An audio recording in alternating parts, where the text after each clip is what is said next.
Ongole YCP MP Magunta Srinivasulu Reddy cycle సవారీకి సిద్ధమయ్యారు. ఈ నెల చివరిలో లేదా మార్చి మొదటి వారంలో ఆయన టీడీపీలో చేరనున్నారు. 2 లేదా 3 రోజుల్లో టీడీపీలో చేరేందుకు ముహూర్తంపై నిర్ణయం తీసుకునే అవకాశం ఉంది.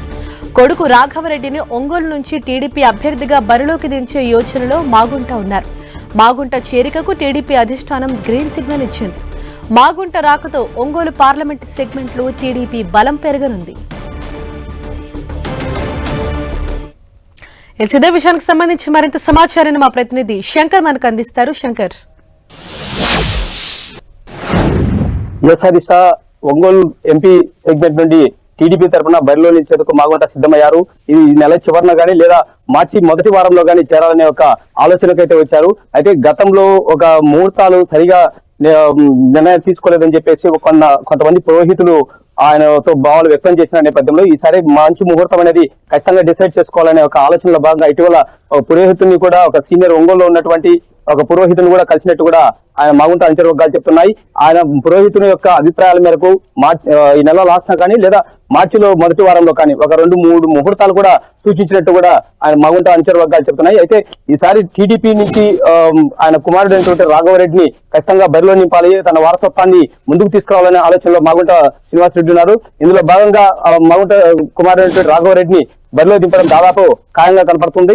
అయితే ప్రస్తుతం ఒంగోలు పార్లమెంట్ సెగ్మెంట్ లో ఉన్నటువంటి 7 సెగ్మెంట్లలో పార్టీ బలాబలాలు, టీడీపీకి ఉన్న అనుకూల అంశాలు, ప్రతికూల అంశాలు ఏంటి, ఎక్కడ లోపం ఉంది అనే విషయాలు మాత్రం ఒక 10 రోజుల నుంచి కూడా మాగుంట ఆరా తీస్తున్నట్టు కూడా ఆయన అంచనా వర్గాలకు తెలుస్తుంది. ఎందుకంటే రేపు ఒకవేళ ఒంగోలు సెగ్మెంట్ లో బరిలో నిలిచే ముందు ఇప్పటికే లోటుపాట్లు గుర్తించి అక్కడ సవరించుకోకపోతే నష్టం వాటిల్లే అవకాశం ఉంది. కాబట్టి ఆ సెగ్మెంట్లలో కొంత వీక్ గా ఉన్న పరిస్థితుల్లో ఎటువంటి నిర్ణయాలు తీసుకోవాలి, ఏ విధంగా వ్యూహాత్మకంగా అడుగులు వేయాలనే ఆలోచనలో భాగంగా తన అంచనా వర్గంలో ఉన్నటువంటి కీలకమైన నేతలతో 1-to-1 నిర్వహించి వాళ్ళ అభిప్రాయాలు కూడా ఇప్పటికే తీసుకున్నట్టు కూడా తెలుస్తుంది. అయితే దీనిపైన ఒక టీడీపీ అధిష్టానంతో కూడా త్వరలో ఈ 7 సెగ్మెంట్ల పైన అంటే టీడీపీలో చేరిన తర్వాత 7 సెగ్మెంట్లపై ఒకసారి రివ్యూ నిర్వహించి అక్కడ అధిష్టానం యొక్క సపోర్ట్ తో పాటు ఈయన అందించే సపోర్ట్ వీళ్ళిద్దరి ఒక అండర్స్టాండింగ్ వచ్చిన తర్వాత ఆ కాన్ఫరెన్స్ లో కథాకర్మ నిర్వహించి అక్కడ కాకాయ చికిత్స నిర్వహించిన తర్వాత ఒక బలంగా అక్కడ టీడీపీని పరిష్టంగా తయారు చేయాలనే ఒక ఆలోచనలో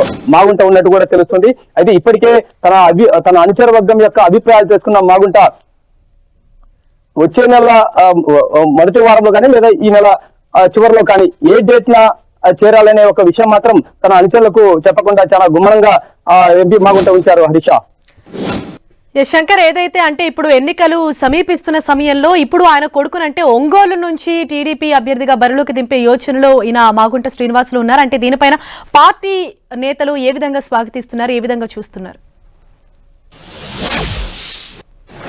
ఇప్పటికే ఆయన వచ్చే ఎన్నికల్లో తాను పోటీ చేయను, తన కుమారుణ్ణే రంగంలో దింపబోతున్నా అని చెప్పేసి ప్రకటించడం జరిగింది. అందులో భాగంగానే టీడీపీ అధిష్టానంతో కూడా ఇదే విషయాలపైన కూడా చర్చించినట్టు కూడా మాగుంట అంచనా వర్గాలు చెప్తున్నాయి. అయితే టీడీపీ అధిష్టానం కూడా ఎందుకు గ్రీన్ సిగ్నల్ ఇచ్చినట్టు కూడా మాగుంట అంచనా వర్గాలు చెప్తున్నాయి. దీంతో ఖచ్చితంగా టీడీపీ నుంచి ఇక గ్రీన్ సిగ్నల్ రావడంతో తదుపరి వీళ్ళు చేరడమే ఒక లేట్ గా కనిపిస్తుంది. సో దాదాపు ఖచ్చితంగా మాగుంట కుమారుడు ఈసారి టీడీపీ తరఫున బరిలో నిలవడం ఖాయంగా కనపడుతుంది. అయితే మొట్టమొదటిసారిగా తన వారసత్వాన్ని బరిలోకి దింపడంతో చాలా ప్రతిష్టాత్మకంగా మాగుంట శ్రీనివాసరెడ్డి ఈ విషయాన్ని ఛాలెంజ్ గా తీసుకున్నారు. ఎందుకంటే మొదటిసారిగా తన వారసత్వాన్ని ఒంగోలు పార్లమెంట్ సెగ్మెంట్ లో దింపబోతున్నారు. అదేవిధంగా వాళ్ళ కుటుంబ రాజకీయ పరిణామాలు నేపథ్యం కూడా చూసినట్టయితే ఇంకా దాదాపు 3 దశాబ్దాల కాలంగా తిరుగులేని ఒక రాజకీయంగా ఒంగోలును శాసించిన నేపథ్యం ఉంది. కాబట్టి మొదటిసారిగా వేసే స్టెప్ కూడా విజయం దిశగా ఖచ్చితంగా అడుగులు వేయాలి అనే ఒక బలమైన ఒక నిర్ణయం అయితే మాగుంట ఉన్నారు. సో అందులో భాగంగానే ఈసారి 7 సెగ్మెంట్ల పైన ముందుగానే ఒక జాగ్రత్తలు తీసుకొని